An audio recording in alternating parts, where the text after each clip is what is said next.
আসসালামু আলাইকুম। কি অবস্থা? আজকে আপনার সাথে একটা কথা শেয়ার করব। যে কোনো ফল গাছেরে আপনি যত্ন করবেন, মানে কি ফল তত বেশি ধরবে। এটাই প্রমাণ আপনাকে দেখাইতেছি। এই যে দেখেন, সবগুলা মাশাআল্লাহ, মাশাআল্লাহ। দেখেন খেজুর কতগুলো ধরা হইছে।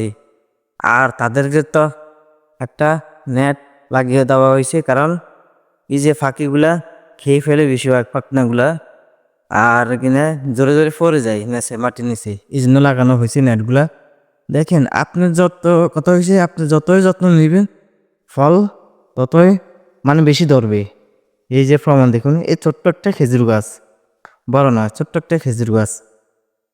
এ দেখেন, খালি খেজুর গাছ না, আপনি যে কোনো কিছু যত্ন নেবেন মানে কি ভালো থাকবে, মানে কি ফলন ভালো হবে, সবগুলো এটাই নিয়ম দুনিয়ার। তো ভালো থাকবেন, সবাই সুস্থ থাকবেন।